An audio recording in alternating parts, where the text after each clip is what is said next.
मी ज्या स्क्रीनवर आहे ती स्क्रीन दिसते सगळ्यांना.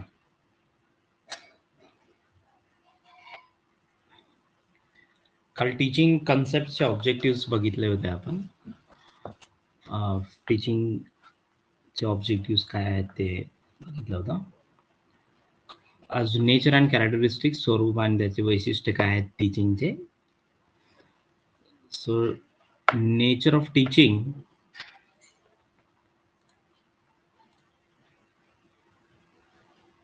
आवाज चालू आहे ना? कारण एक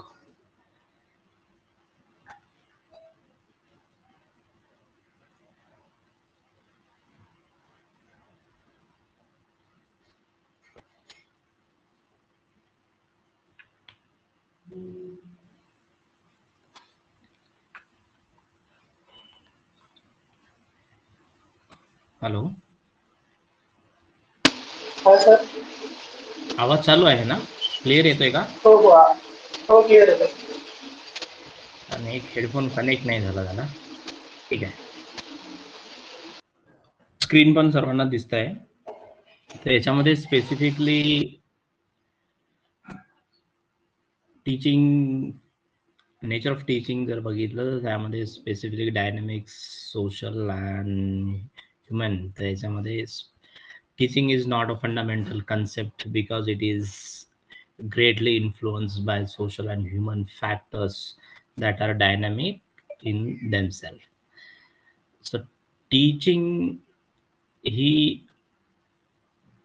मूलभूत संकल्पना समजून घेताना आपल्याला बेसिकली त्याचा इम्पॅक्ट जो आहे तो वेगवेगळ्या आस्पेक्ट्सवर होतो. कुणातरी माईक चालू आहे का?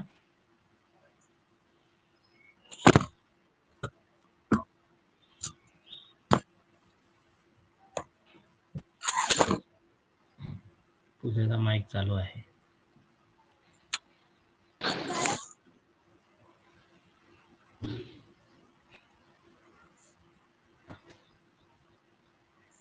ओके, माईक बंद करशील तुझा? ओके. सो ही डायनॅमिक्सचा अर्थ वेगवेगळ्या अँगल्स नी ही कन्सेप्ट समजून घेणं महत्वाचे आहे. वेगवेगळे फॅक्टर्स त्यामध्ये आहेत. मग ते फॅक्टर्स सोशली इन्फ्लुअन्स करणारे आहेत वेगवेगळ्या अंगाने. तर हे समजून घेताना, टीचिंग कन्सेप्ट समजून घेताना आपल्याला त्या टीचिंग ही एक प्रोसेस आहे. ही संकल्पनाच्या पलीकडे जाऊन ही एक प्रोसेस आहे आणि ती प्रोसेस एव्हरीवेअर इट स्टार्ट्स. कुठल्याही क्षणाला, कुठल्याही ॲटमॉस्फिअरमध्ये टीचिंग ही कन्सेप्ट प्रोसेस, टीचिंग ही प्रोसेस स्टार्ट होऊ शकते. सो बोथ सायन्स आणि आर्ट्स या दोन्ही आस्पेक्ट्समध्ये ही एक सायन्स पण आहे आणि कला पण आहे. सो सायन्स आणि आर्ट्स हे सब्जेक्ट स्ट्रीम्स बद्दल इथे म्हटलेलं नाही आहे. तर it's teaching is an art and it is also a science. So science, why it is called as a science? तर सायन्स म्हटल्यानंतर it should have a certain steps, procedures need to be follow. त्या follow केल्यानंतर you have to reach on a certain point wherever that steps anyone can follow. म्हणजे कोणीही व्यक्ती, कुठलाही व्यक्ती त्यांनी दिलेल्या सर्टन स्टेप्स जे आहेत त्या फॉलो केल्या तर तुम्हाला त्याच पॉइंटवर पोहोचलं पाहिजे. म्हणजे हे science, basically science basic core आहे. की सायन्स कशाला म्हटलं जातं? तर त्या सायन्समध्ये काही कसोट्या असतात, काही स्टेप्स असतात आणि त्या कसोट्या आणि स्टेप्स ॲज इट इज कुणीही फॉलो केलं तर त्याचा रिझल्ट जो आहे तो सारखाच येतो. तर त्याला सायन्स म्हटलं जातं. टीचिंग हे सायन्स आहे कारण याच्यामध्ये सुद्धा वेगवेगळ्या प्रोसिजर्स, टेक्निक्स, स्किल्स यूज केल्या जातात. आणि टीचिंग ॲज अन आर्ट म्हणून इथे म्हटलेलं आहे, तर ते art is how to teach is an art. या अनुषंगानं वेगवेगळ्या ठिकाणी वेगवेगळ्या टीचिंग स्किल्स इंट्रोड्यूस केलेल्या आहेत, वेगवेगळ्या मेथोडॉलॉजीज इंट्रोड्यूस केलेल्या आहेत, ज्याच्यानी टीचिंग हे एक चांगल्या पद्धतीचा आर्ट होऊन लर्नर सेंट्रिक अप्रोच डेव्हलप होतो. आणि इथे याच्यामध्ये वेगवेगळे टेक्निक्स यूज केले जातात, जसं आता तुमच्या अभ्यासक्रमामध्ये सोशल वर्क एज्युकेशनमध्ये प्रेझेंटेशन, सेमिनार्स, त्याच्यानंतर आता काहीतरी स्क्रॅप बुक वगैरे हे ग्रॅज्युएशन, सोशल ग्रॅज्युएशन लेवलवर ऍड करण्यात आलेलं आहे. तर हे सगळं ऑलरेडी जर तुम्ही CBSE पॅटर्न जर बघितला चांगल्या स्कूल्स मधला, तर तिथला फोकस सुद्धा याच पद्धतीचा आहे की ट्रेडिशनल मेथड्स ज्या आहेत टीचिंगच्या, की कोणीतरी एक जण येऊन तुम्हाला भाषण देणार, लेक्चर देणार आणि तुम्ही ते ऐकणार.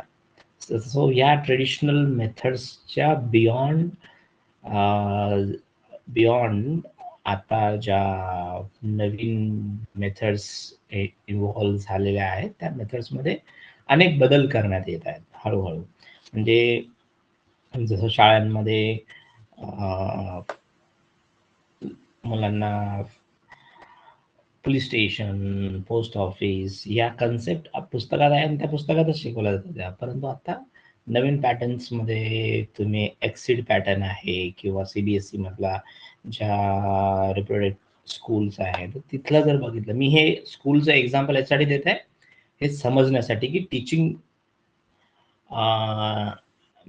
मध्ये वेगवेगळ्या नवीन मेथड्स आणून ते टीचिंग इफेक्टिव्हली करण्याचा प्रयत्न केला जातो. हे स्कूल लेवलवर जास्ती इंट्रोड्यूस झालेलं आहे आणि अजून कॉलेजेसमध्ये बऱ्याच ठिकाणी होत आहे. जसं की कॉलेजेस लेवलवर जर आपल्याला हेच जाणून घ्यायचं असेल तर इथे एक exchange program, student exchange program हा सुद्धा कॉलेज लेवलवरचा एक प्रोग्राम आहे. पण खूप साऱ्या इन्स्टिट्यूशन्स याच्यामध्ये इन्व्हॉल्व नाही होत, त्याची रिझन्स माहिती नाही आहे मला, पण इन्व्हॉल्व नाही होत. एक्सचेंज प्रोग्राम हा आहे की इथली स्टुडंट्स जे आहेत ते दुसऱ्या कंट्रीजमध्ये जाणं आणि तिथल्या स्टुडंट्स इंटरॅक्ट करणं, तिथलं एज्युकेशन सिनॅरिओ काय आहे ते समजून घेणं आणि इथलं ते समजून घेणं, असं एक्सचेंज प्रोग्राम्स ऑलरेडी फंडेड आहेत. गव्हर्नमेंट फंड करतात किंवा काही इन्स्टिट्यूशन्स फंड करतात for this student exchange programme.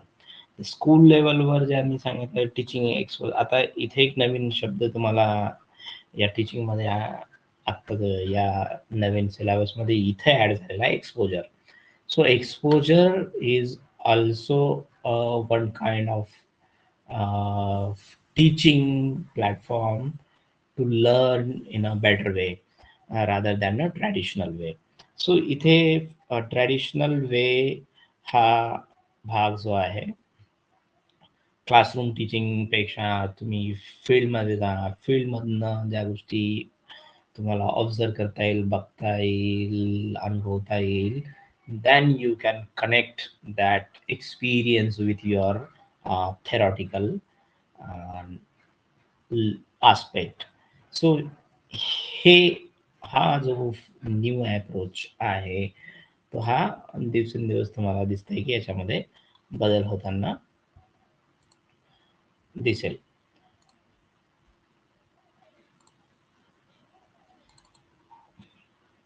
त्यानंतर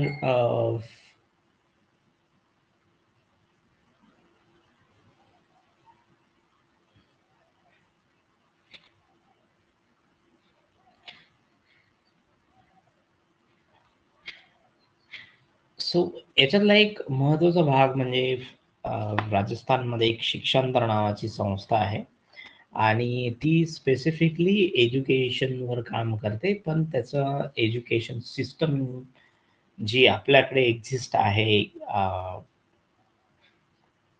सगळ्या भारतभर, त्या सिस्टमपेक्षा एक्झिस्टिंग एज्युकेशन सिस्टमपेक्षा वेगळं मॉडेल त्यांनी डेव्हलप केलेलं आहे एज्युकेशनचं.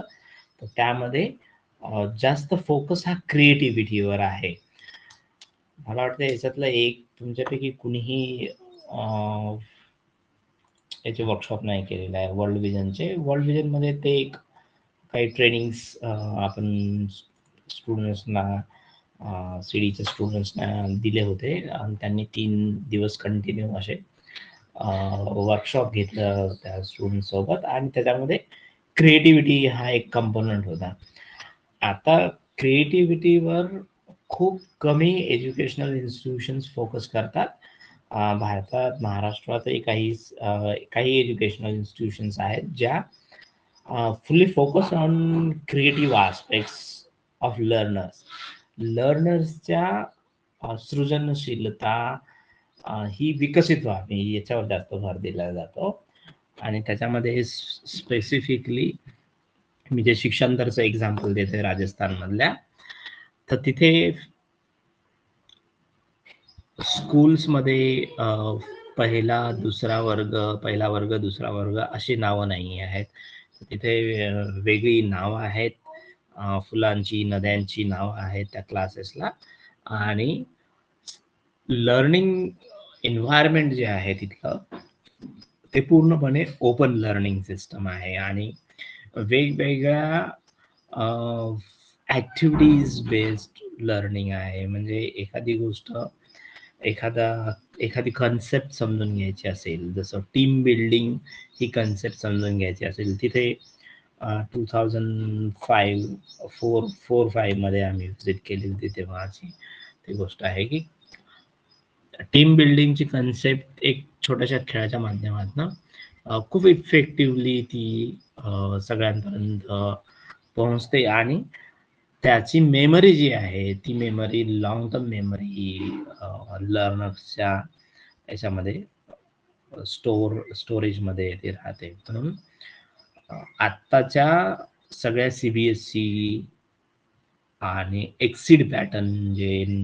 आहे त्या पॅटर्न्सच्या एज्युकेशनल इन्स्टिट्यूशन्स मध्ये जर जाऊन बघितलं तर तिथल्या टीचर्सना खूप सारं नवनवीन स्किल्स ऍक्टिव्हिटीज बेस्ड लर्निंग मुलांना कसं दिलं पाहिजे याच्यावर ट्रेनिंग्स होत आहेत आणि ते स्वतः इम्प्लिमेंट करतायत. असे स्कूल्स यवतमाळमध्ये पण काही आहे की त्यामध्ये एक्सिड पॅटर्न आहे आणि तिथे जास्त ऍक्टिव्हिटी बेस्ड लर्निंग हे जास्त आहे rather than traditional teaching ways or methods याच्यापेक्षा. सो आता डायव्हर्स इन ऍप्लिकेशन हा एक टीचिंगचं नेचर आहे. म्हणजे डायव्हर्स म्हणजे वेगवेगळ्या स्वरूपाचं, त्याच्यामध्ये फॉर्मल, इनफॉर्मल, डायरेक्ट, इनडायरेक्ट हे शब्द लक्षात ठेवा, कारण टीचिंगच्या आस्पेक्टनी फॉर्मल काय, इनफॉर्मल काय, त्याच्यानंतर फॉर्म्स आणि फॉर्मॅट काय आहे, डायरेक्शन्स आणि इन्स्ट्रक्शनल, फॉर्मेशनल, ट्रेनिंग. सो हे टॉक्स आणि काही गोष्टी स्वतः करून रेमिडियल असे हे सगळे आस्पेक्ट्स, हे सगळे शब्द जे आहेत त्या शब्दांच्या एक वेगवेगळ्या व्याख्या आहेत आणि त्या व्याख्या तुम्हाला त्या शब्दांमागे टीचिंग मेथड्स कुठली आहे आणि काय आहे टीचिंग नेचर हे समजून येतं. सो फॉर्मल, इनफॉर्मल हे तुम्हाला माहिती आहे की औपचारिक आणि अनौपचारिक एज्युकेशनल फॉर्म्स मध्ये, टीचिंग फॉर्म्स मध्ये तुम्हाला प्रत्येकाचे ऍडव्हान्टेज आणि डिसएडव्हान्टेज आहेत आणि ते तुम्हाला प्रत्येक याच्यामध्ये डायरेक्शनल टीचिंग असेल किंवा इन्स्ट्रक्शनल टीचिंग असेल. इन्स्ट्रक्शनल की काही सूचना देऊन, जसं आता आपलं ट्रेडिशनल टीचिंग आहे, तर ट्रेडिशनल टीचिंगमध्ये इन्स्ट्रक्शनल टीचिंग मेथड येतं ते, की कुणीतरी तुम्हाला येऊन सांगते, पण collaborative learning, informal teaching nature, ह्या गोष्टी जर समजून घ्यायच्या असेल तर आपल्याला, सो आता एक रिसेंट एक्झाम्पल मी देतो की आता एक ट्रॅव्हल विजिट्स मध्ये सकाळी 7 ते 10 हा टायमिंग जो आहे कम्युनिटी सोबत स्पेंड करण्यासाठी दिला, आणि प्रत्येकाने एकेका घरी जाऊन टाइम स्पेंड केला. तो टाइम मॅक्झिमम 2 आवर्स स्पेंड केले, आणि त्यानंतर एक इन्फॉर्मल जेव्हा डिस्कशन घेतलं होतं त्यामध्ये खूप सारे मुद्दे जे आहे लर्निंगचे ते समोर आले. फॉर एक्झाम्पल तुम्हाला सांगतो मी, डिस्कशन्स गावामध्ये महिलांसोबत, गावातल्या लोकांसोबत, प्रत्येकाच्या घरी एक जण, दोघ जण, दोन व्यक्ती गेलेले, आणि त्यांनी इन्फॉर्मल त्या लोकांची चर्चा केली. आता त्या इन्फॉर्मल चर्चेचा थिअरॉटिकल लिंकेजेस कसा आहे हा कंपोनंट मी सांगत आहे तुम्हाला. सो थिअरॉटिकल लिंकेजेस, त्या गावामध्ये एका महिलेला स्टुडंटनी एक प्रश्न विचारला की तुमच्याकडे गॅस आहे का. सो गॅस आहे, पण तो आता यूज नाही करत, आता भरला जात नाही आहे, आणि आता आम्ही चुलीवर स्वयंपाक करतो. मग तो गॅस कोणी दिला तुम्हाला? सबसिडीमध्ये मिळाला का म्हणजे योजनेमध्ये मिळाला की तुम्ही स्वतः घेतला? नाही, आम्हाला फॉरेस्टने दिला. सो फॉरेस्टने दिला, ही चर्चा इथेच, हे कन्व्हर्सेशन इथे संपलं.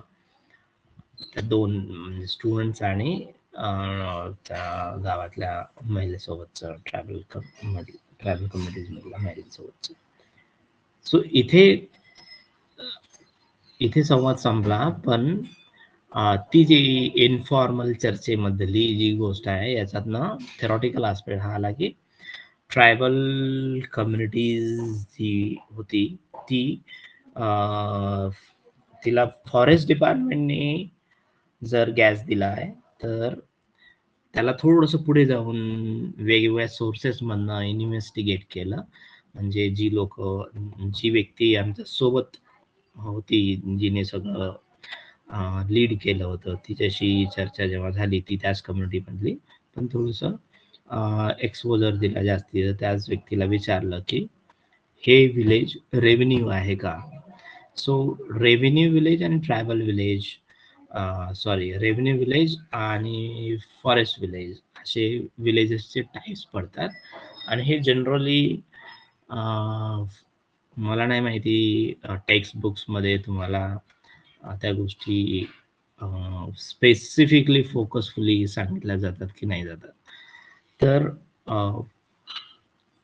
हे जे गाव आहे, हे गाव फॉरेस्ट डिपार्टमेंटच्या अखत्यारीत येतं, आणि इथे रेव्हेन्यू विलेजचे ज्या कन्सेप्ट आपल्याकडे आपण डोक्यात घेऊन चालतो ते चालत नाहीत. इथलं ऍडमिनिस्ट्रेशन जे आहे, village administration is totally govern by forest department.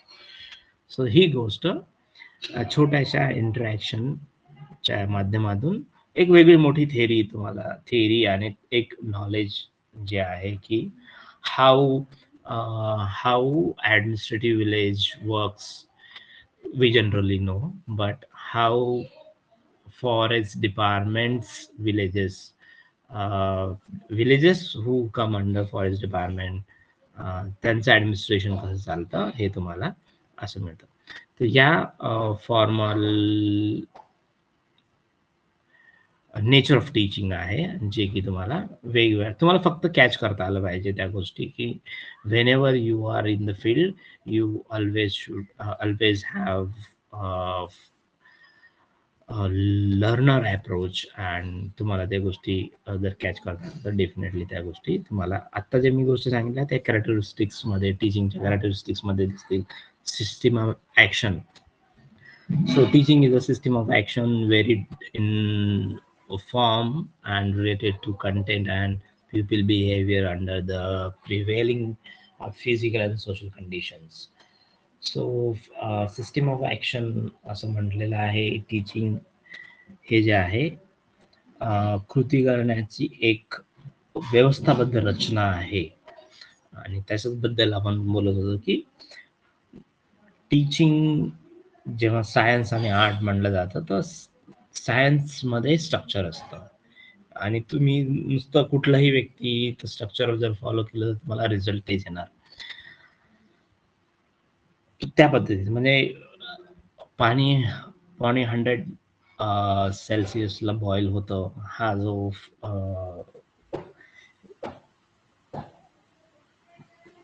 त्याला काय म्हणतात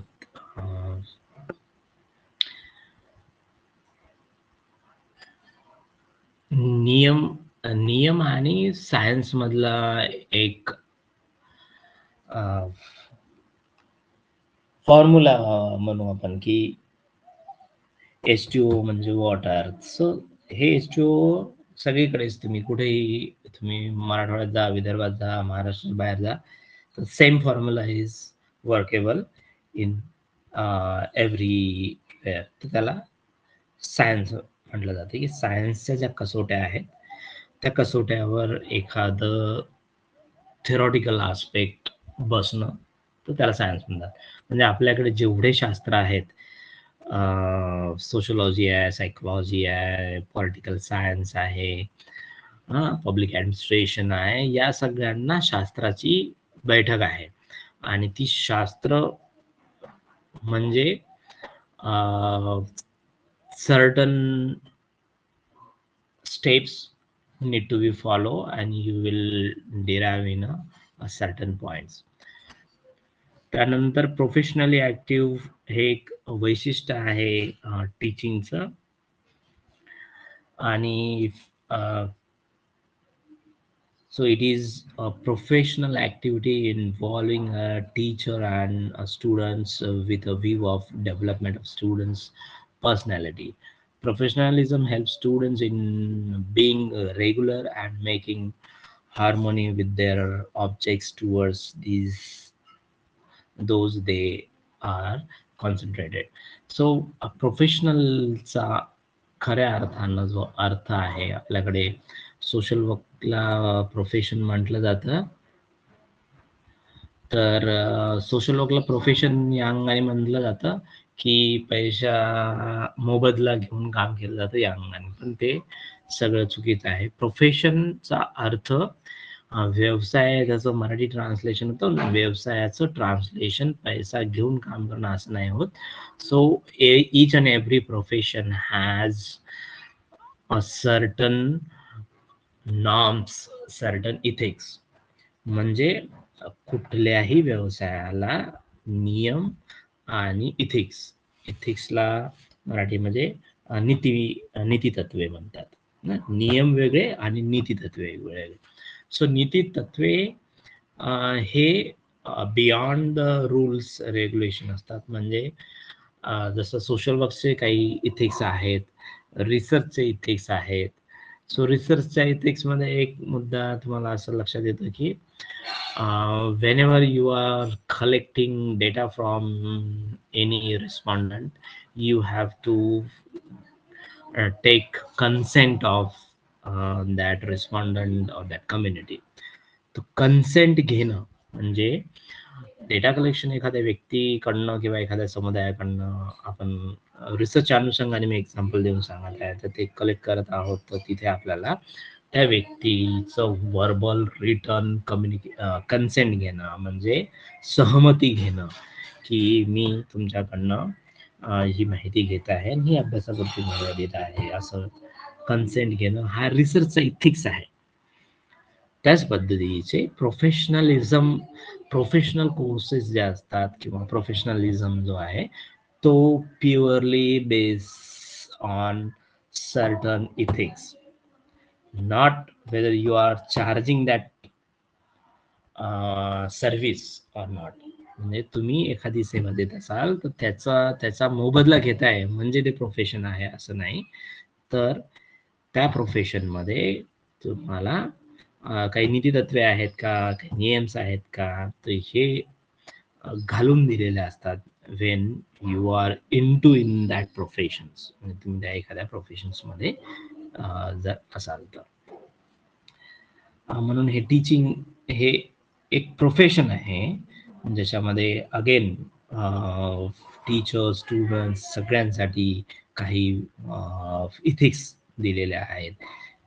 त्या इथिक्स तुम्हाला त्या प्रोफेशनच्या अनुषंगाने पाळावे लागतात.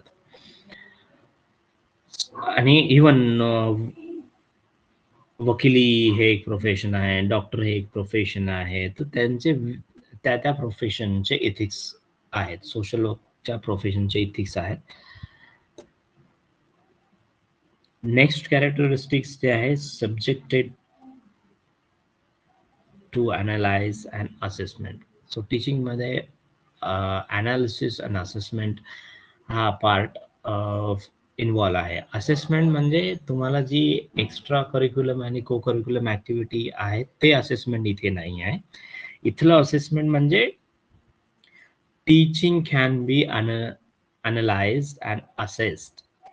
सो एखादी गोष्ट, आता मी एक एक्झाम्पल दिलं होतं ट्रायबल कम्युनिटी व्हिजिटचं, आणि त्यातल्या टीचिंगचं अनालिसिस करायचं असेल तर स्पेसिफिकली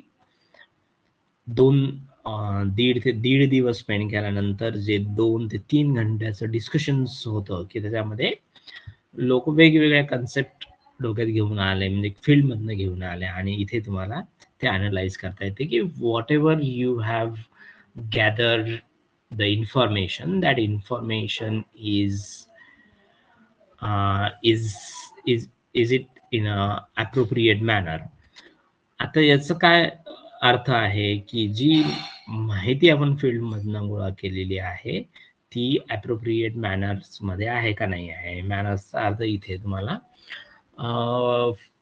चूक बरोबर असं नाही आहे, पण बऱ्याचदा वेगवेगळ्या गोष्टी आपण फील्ड मधनं घेऊन येतो आणि तेच तसंच त्या पद्धतीनं आहे असं समजून जातं. तर इथे जेव्हा त्या गोष्टी आपण इतरांशी शेअर केल्या आणि आपल्याला लक्षात आलं की ही गोष्ट आपण जशी बघते तशी नाही आहे. जसं फॉर एक्झाम्पल तुम्हाला टीचरच्या, हे रिसेंट एक्झाम्पल यासाठी सांगत आहे की ते एकदम रिसेंट आहे आणि त्यामध्ये खूप साऱ्या लर्निंग च्या आस्पेक्ट्स मला स्वतःला बघायला मिळाले की जी इन्फॉर्मेशन 1.5 दिवसात लोकांनी गोळा केली त्या 3 तासामध्ये त्या इन्फॉर्मेशनवर एक प्रकारे काय काय आहे, काय असायला पाहिजे होतं, तुम्ही काय घेऊन आले. म्हणजे ट्रायबल कम्युनिटीज मधले अगेन ते एक्झाम्पल आहे की मुलाकडनं हुंडा दिला जातो आणि हुंडा देणं ही कायद्याने गुन्हा आहे, पण हुंडा आपल्या मॉडर्न किंवा सो कॉल्ड एज्युकेशन किंवा so called main stream societies मध्ये आपल्याला दिसतं की ते मुलीकडनं घेतला जातो आणि इथे तो स्पेसिफिकली काही ट्रायबल कम्युनिटीज मध्ये मुलीला दिला जातो. सो यामध्ये त्या ट्रायबल कम्युनिटीजचं लर्निंग काय होतं की तशी केस झाली तिथे आणि त्या अनुषंगानं काही लोक जी पंच कमिटी ट्रायबल कम्युनिटीज मध्ये असते त्या कमिटीजच्या लोकांना सुद्धा 2 महिन्याची शिक्षा झालेली आहे. सो या गोष्टी कायदाचं इम्प्लिमेंटेशन, म्हणजे तिथं खूप सारे कायद्यांचं इम्प्लिमेंटेशन पाहायला मिळालं. जसं फॉरेस्ट राईट्स ऍक्ट आहे 1927 मधला, सॉरी फॉरेस्ट राईट्स नाही, फॉरेस्ट ऍक्ट आहे. फॉरेस्ट राईट रेकग्नेशन ऍक्ट जो आहे 2006 मधला, तर त्याच्यामध्ये, आणि panchayat extension for schedule areas हा जो 1996 ऍक्ट आहे, तर या ऍक्टचं इम्प्लिमेंटेशन गावात झाल्यानंतर त्याचं अनालिसिस आपल्याला फील्डमधनं आपल्या एक्सपोजरमधनं ते करता येतं. आपण ज्या गोष्टी बघितलेल्या आहेत त्या त्याच पद्धतीने आहेत का त्याला थोडंसं आपल्याला वेगळ्या पद्धतीनं समजून घेण्याचं, विश्लेषण करण्याचं गरज आहे. म्हणजे ट्रायबल कम्युनिटीजचं एक्झाम्पल देऊन सांगितलं मी की फॉरेस्ट ऍक्ट जो होता त्याच्या अनुषंगानं हंटिंग बॅन झालं, त्या अनुषंगानं जंगलतोड बॅन झाली. लाईव्हलीहूड हा ट्रायबल कम्युनिटीचा कोर आस्पेक्ट असतो आणि त्याच्या संदर्भाने जंगलाची डिपेंडन्सी ट्रायबल कम्युनिटीची हळूहळू कमी होत गेली. तर हे आस्पेक्ट जे आहेत हे म्हणजे तुम्हाला एक मुद्दा आहे, तुम्ही फक्त जाऊन तिथलं लोकांशी इंटरॅक्ट केलं, पण त्या इंटरॅक्शन मागे हे सारे अनालिसिस आहेत की काय लोकांचं आज उदरनिर्वाह चेंज झालेला दिसतोय. हंटिंग, फॉरेस्ट, ड्वेलिंग म्हणजे जंगलात ना जीवनोपज आणायचे, डिंक, मोहम्मद, हिरडा, असे वेगवेगळे जंगलातले तेंदूपत्ता, तर या सगळ्यांवरची डिपेंडन्सी पूर्वी जास्त होती, आता ती कमी झालेली आहे. पण हे एवढं चित्र आपल्याला दिसलं, पण त्याच्या मागे अनालिसिस काय आहे, तर वेगवेगळ्या कायद्यांचं इम्प्लिमेंटेशन, त्याचा इम्पॅक्ट काय होतोय, तर ह्या सगळ्या गोष्टी तुम्हाला फील्ड मधनं, एक्सपोजर मधनं ज्या बघितल्या, तर त्याच्या बघितल्यानंतर त्या गोष्टीवर अनालिसिस करता आलं पाहिजे. आणि आता असेस आणि असेसमेंट हा जो भाग आहे, असेसमेंट या अनुषंगानं पण बघता येईल की आता जे एक्झाम्पल दिलं मी की स्पेसिफिकली एखाद्या ट्रॅव्हल कम्युनिटीज मध्ये वेगवेगळ्या कायद्यांचं इम्प्लिमेंटेशन झाल्यानंतर त्याच्यावर काय इम्पॅक्ट झाला याचं तुम्ही असेसमेंट करू शकता.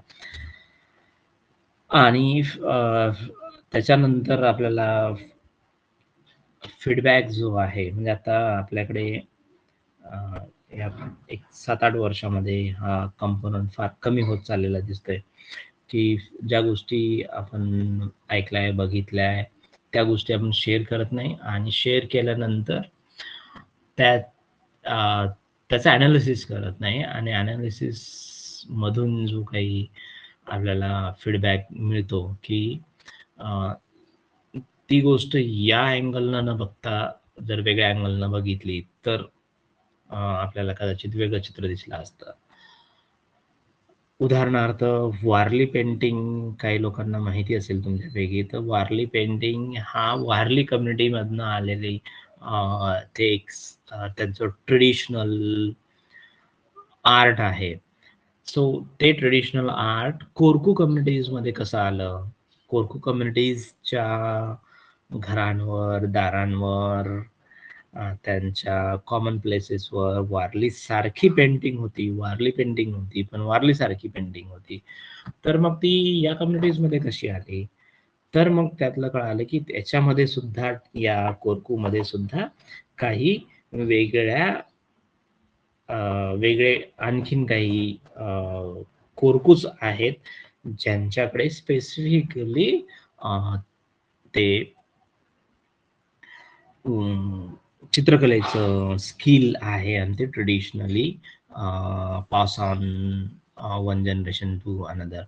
तर हे अनेक गोष्टी म्हणजे आपल्याला एका गोष्टीच्या वरनं त्याचं अनालिसिस करायला गेलं, त्याचं असेसमेंट करायला गेलं, तर आणखीन वेगवेगळ्या हे याच्या मागे स्पेसिफिकली हे कॅरेक्टर का आहे, तर याच्या मागे लर्निंग आणखीन स्ट्रेंथन होतात in a scientific way. So आपल्या विदर्भामध्ये हा भाग हळूहळू कमी होत चाललेला आहे, तो भाग वेगळा, पण in generally analysis, assessment, feedback ह्या सगळ्या गोष्टी is very necessary to improve learning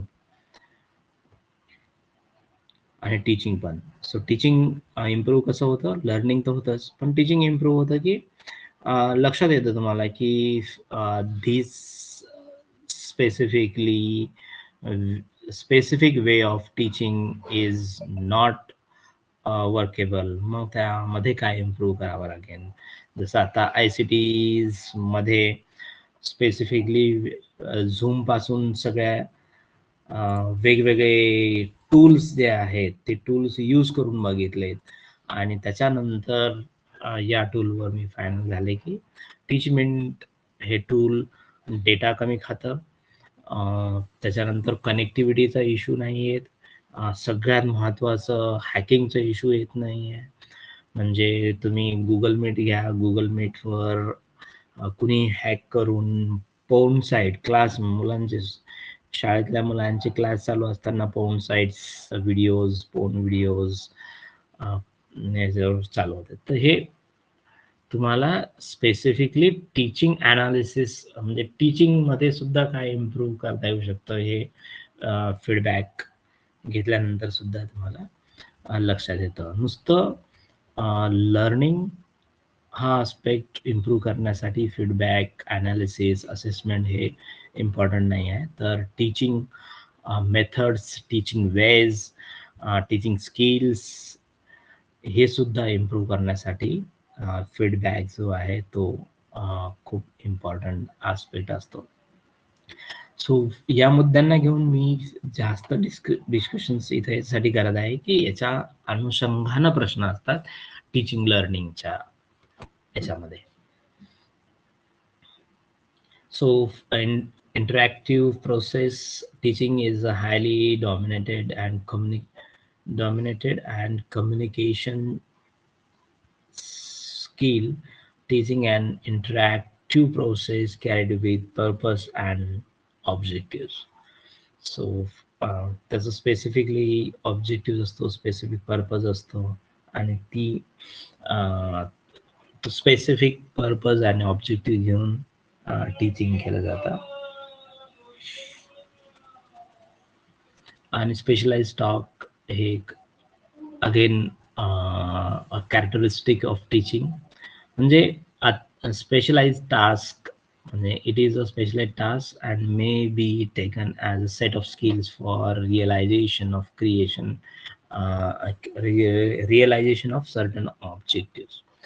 so विशिष्ट आता हे जसं आधीच्या याच्यामध्ये आधीच्या कॅरेक्टरिस्टिक्स मध्ये म्हटलेलं आहे की इंटरॅक्टिव्ह प्रोसेस आहे ज्याचा जे त्या प्रोसेसमधनं उद्देश निश्चित हेतू आणि ऑब्जेक्टिव्ह उद्देश फुलफिल केले जाऊ शकतात. तो आत्ताच जे समजा आपण घेतलं की याच्यामध्ये विशिष्ट टास्क असतो आणि टास्क तो फुलफिल करतो स्पेसिफिकली काही ऑब्जेक्टिव्स. उदाहरणार्थ क्लास हा जर क्लास घेतला तर या क्लासमध्ये क्लासचा हेतू हा आहे की नेट एक्झामिनेशन जी आहे ती तिचं स्वरूप आणि तिचा जो पेपर कंटेंट आहे हा कंटेंट कसा असतो हे समजून घेणार. So that is specific objective purpose and objective of this class. आणि मग हा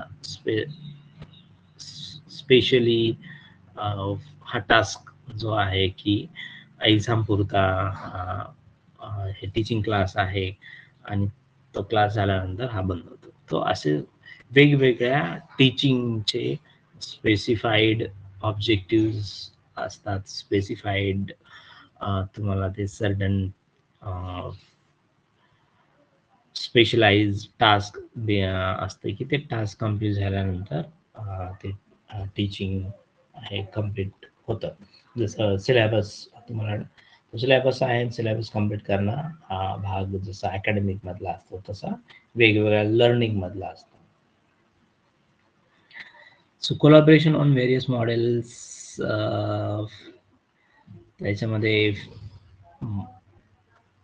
व्हेरियस मोड्स आणि मॉडेल्स वेगवेगळे आहे. मोड्स म्हणजे पद्धती होते आणि मॉडेल्स म्हणजे डेमॉन्स्ट्रेशन प्लॉट्स असतात की एखादं नवीन अप्रोच एखाद्याने डेव्हलप केलेला आहे आणि एक मॉडेल म्हणून ते तुमच्या समोर ठेवलं जातं आणि whether you are adopting that model or not, it is different part. So इथे मोड्स आहेत, तर teaching is a collection of various modes of itself. आणि याच्यामध्ये ट्रेनिंग, इन्स्ट्रक्शन अशा वेगवेगळ्या टीचिंग मोड्स असतात. आणि त्याच्यातनं टीचिंग जी आहे ती टीचिंग लर्नर्स पर्यंत पोहोचणं हे जास्त महत्वाचं असते. स्पेसिफिकली आता जनरली आपल्याकडे बघितलं तर जन लर्नरचा अप्रोच जो आहे तो not getting getting new knowledge हा नसतो, तर तो specifically to gather to collect the information and appear for the examination इतकंच लर्नरचा ऑब्जेक्टिव्ह असतो. पण teaching is an process who go beyond the gathering the information. It is a process to build the knowledge. So माहिती गोळा करणं हे म्हणजे knowledge नसतं, तर त्या माहितीवर ॲनालिसिस केलं तर ते नॉलेज गेन करण्याकडे जाऊ शकतं. म्हणजे माहिती आहे, पण ज्ञान ज्याला म्हणतात ती एक वेगळी गोष्ट आहे माहिती गोळा करण्यापेक्षा. सो माहिती गोळा केली, ती माहिती तपासली, अनालिसिस केलं त्या माहितीचं की याच्यात कुठले कुठले घटक असतात, काय आहे ती, कुठल्या सर्कमस्टन्सेस मधली माहिती आहे, आणि ती माहिती चे इम्प्लिकेशन्स तुम्हाला कळाले, तर मग ते तुम्हाला ॲज अ नॉलेज सोर्स म्हणून त्या माहितीकडे बघता येईल. So goals of teaching.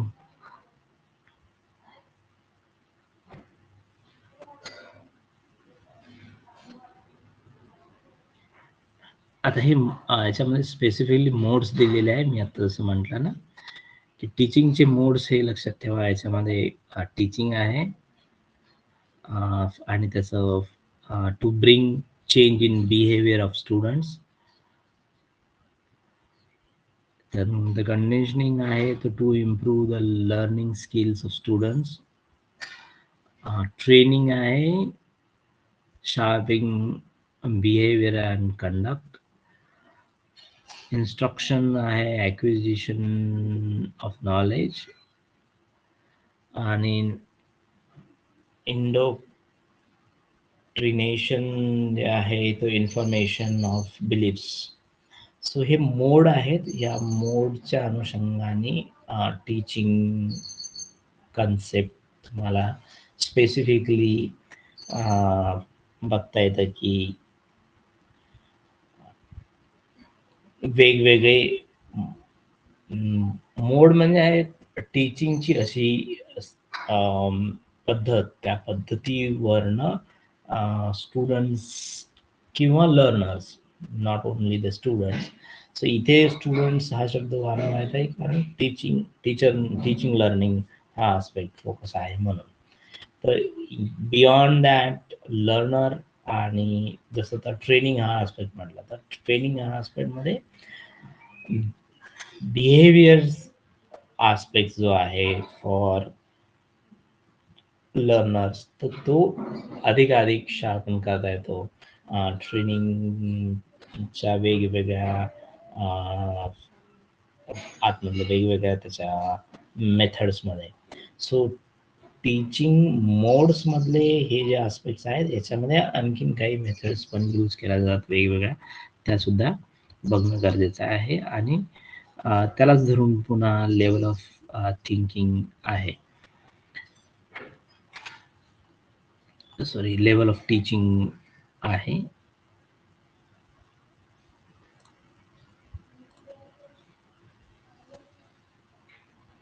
So याच्यामध्ये मेमरी लेवल, अंडरस्टँडिंग लेवल आणि रिफ्लेक्टिव्ह लेवल. सो हे सायकोलॉजीच्या आस्पेक्ट्समध्ये तुम्हाला कदाचित एज्युकेशनल सायकोलॉजी हा आस्पेक्ट जर बघितला तर तुम्हाला हे खूप चांगल्या पद्धतीने त्यामध्ये दिलेलं आहे. तर याच्यामध्ये आपण डिटेल जाणार नाही आहोत. रिफ्लेक्टिव्ह लेवल, अंडरस्टँडिंग लेवल आणि मेमरी लेवल. सो हे level of hierarchy of levels of teaching आहे. तशी टीचिंगच्या मध्ये रिफ्लेक्टिव्ह लेवल, अंडरस्टँडिंग लेवल आणि मेमरी लेवल. जर खालून सुरुवात केली आपण, सो मेमरी लेवल ही जसं आता आपण बघितलं की एखादी गोष्ट मेमरीमध्ये किती काळ स्टोअर होते, तर त्याच्या ते थॉटफुल जेवढं आपण थॉटफुली ती गोष्ट ॲक्सेप्ट करतो किंवा बघतो, ॲडॅप्ट करतो, त्यावर ते मेमरीमध्ये किती काळ ती गोष्ट स्टोअर होते याच्यावर डिपेंड आहे.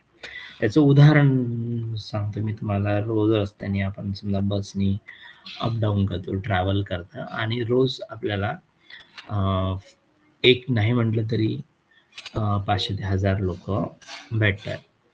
पण ते 1000 लोक जी भेटणारी आहेत ती आपल्या मेमरीमध्ये स्टोअर नाही होत. तर आपल्या मेमरीमध्ये काही लोक स्टोअर होतात आणि ती लोक मेमरीमध्ये स्टोअर होण्यामागचं निश्चित काहीतरी कारण असतं. म्हणजे अशी एखादी गोष्ट जी जी जिच्यामुळं अटेन्शन जे आहे ते जास्त खेचला गेलेला असेल, त्यामुळे ती गोष्ट ती व्यक्ती, त्या 1000 मधली ती व्यक्ती आपल्या मेमरीमध्ये स्टोअर होते. त्याच पद्धतीचं जेव्हा टीचिंग असतं, तर टीचिंगमध्ये अंडरस्टँडिंग आहे, रिफ्लेक्टिव्ह लेवल आहे. ह्या गोष्टी जर बघितल्या आपण, तर त्याच्यामध्ये स्पेसिफिकली ज्या कुठल्या गोष्टी इफेक्टिव्हली अटेंटिव्ह लिसनिंगनी ज्या गोष्टी आपण ॲक्सेप्ट केल्या असतील, तर त्या गोष्टी आपल्या अंडरस्टँडिंग लेवल वाढवणाऱ्या असतात. त्याच्या वेळेस त्याचे डिटेल्स इथं मेमरी लेवल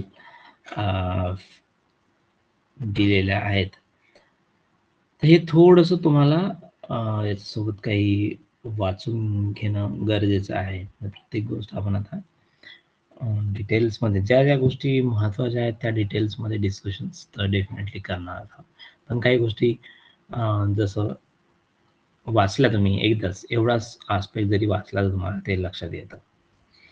आणि advantage, disadvantage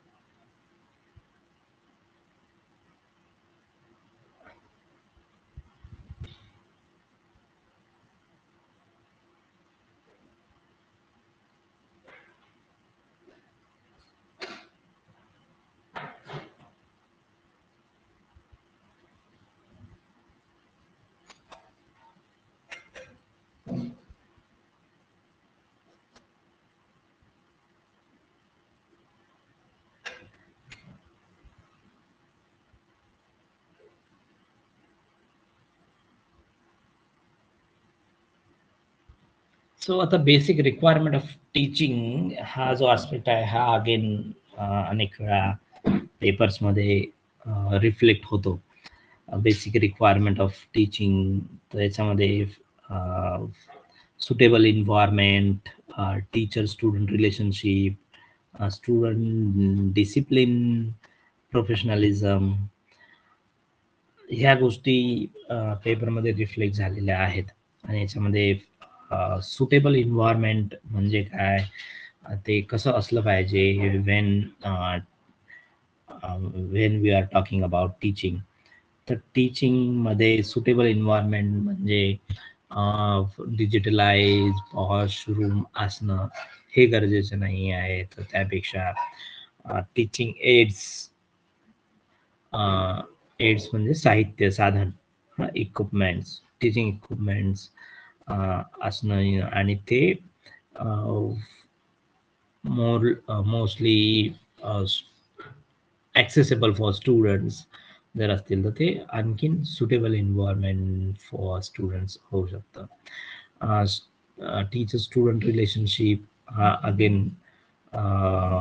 again basic requirement आहे for students in a teaching profession.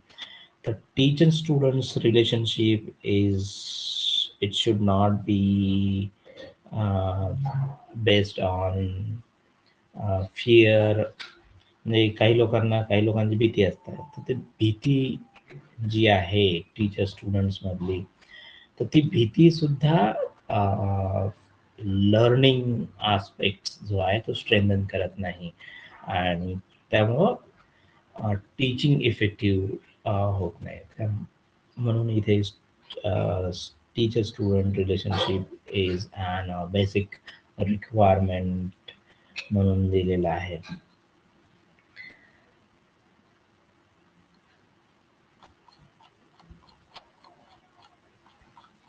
तर यातला फक्त थोडासा पार्ट तुम्हाला बघायचा आहे, ज्याच्यामध्ये लेवल्स ऑफ टीचिंग आहे, ते ॲडव्हान्टेज आणि डिसॲडव्हान्टेज हे 2 पार्ट तुम्हाला फक्त बघायचे आहेत.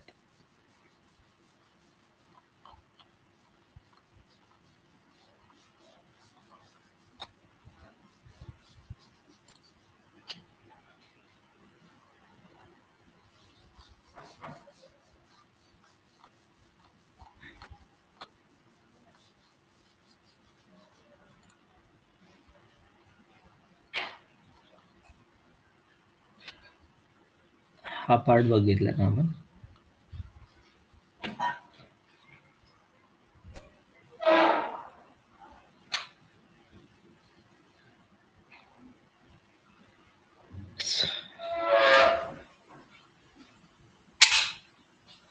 सो मायक्रो टीचिंग हा एक आस्पेक्ट जनरली पेपर्समध्ये एखादा प्रश्न या संदर्भात दिसतो. Micro teaching and innovative teaching technique. It is a new development in the field of teaching. The term micro teaching was first coined by David Allen of Stanford University in 1963. Features of micro teaching: it is a teacher training technique. Te- Teacher training technique. It focus on developing teaching skills.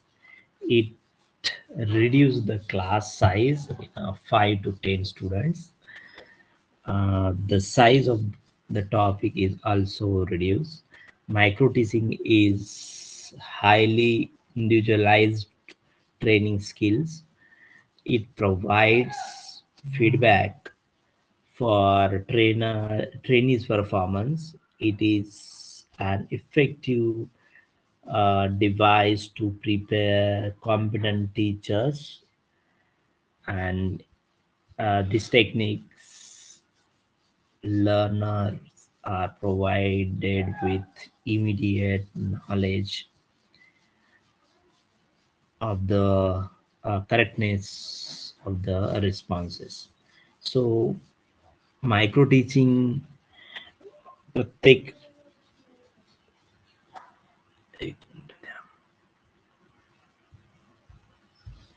So micro टीचिंगचा जो aspect आहे हा वेगवेगळ्या trainer teachers जे आहेत त्याला university teachers जे आहेत जे UG आणि PG साठी असतात त्यांच्यासाठी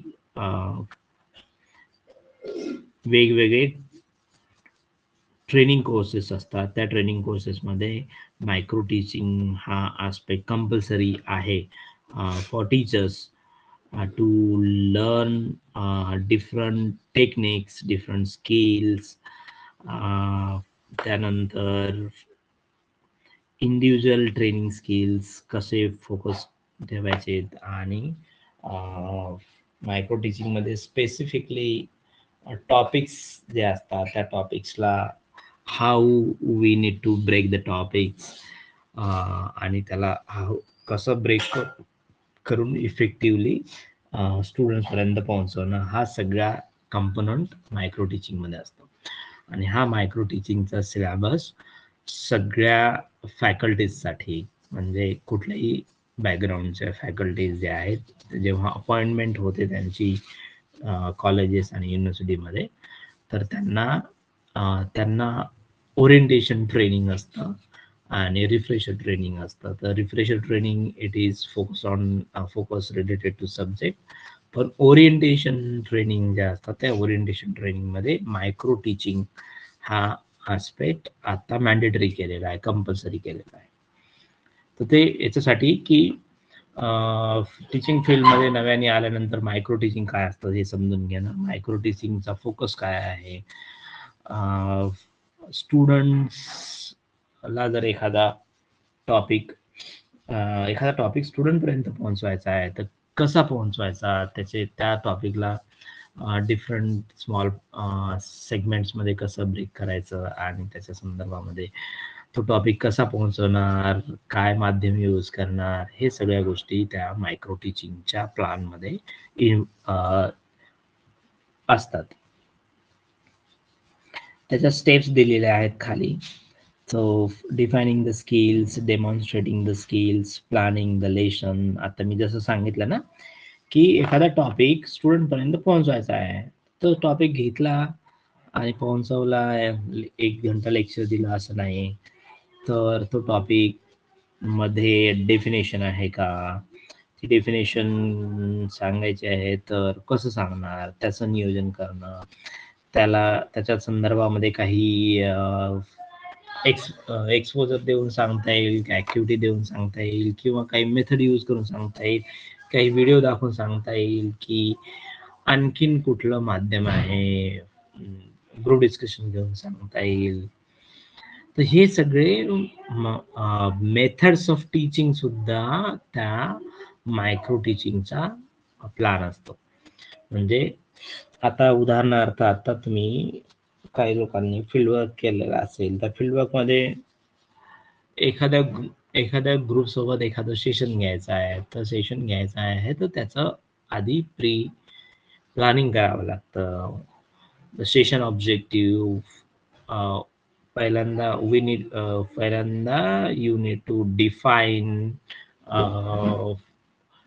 what is the session, what is the objective of the session, what kind of resources you required for that specific sessions, who will be the resource person, what method you are going to use for that sessions, and finally what will be your output of the session.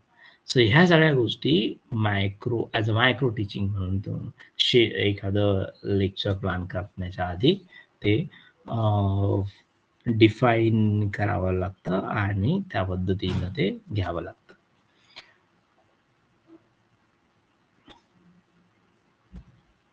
So हे आपण उद्या बघूया. Teacher focus strategy, mix strategies, student focus strategies. आतापर्यंत याच्यामध्ये कोणाला काही प्रश्न आहे?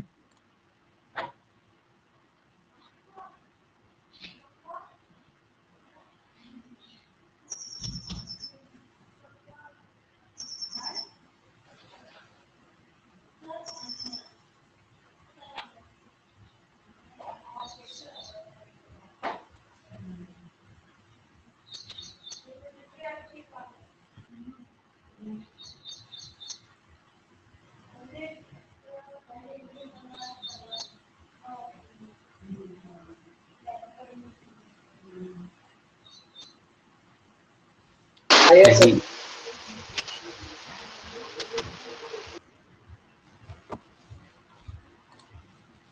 काही प्रश्न नाही आहे तर आपण थांबूया. उद्यापासून 7:30 वाजता. उद्यापासूनचा टायमिंग 7:30 वाजता आहे.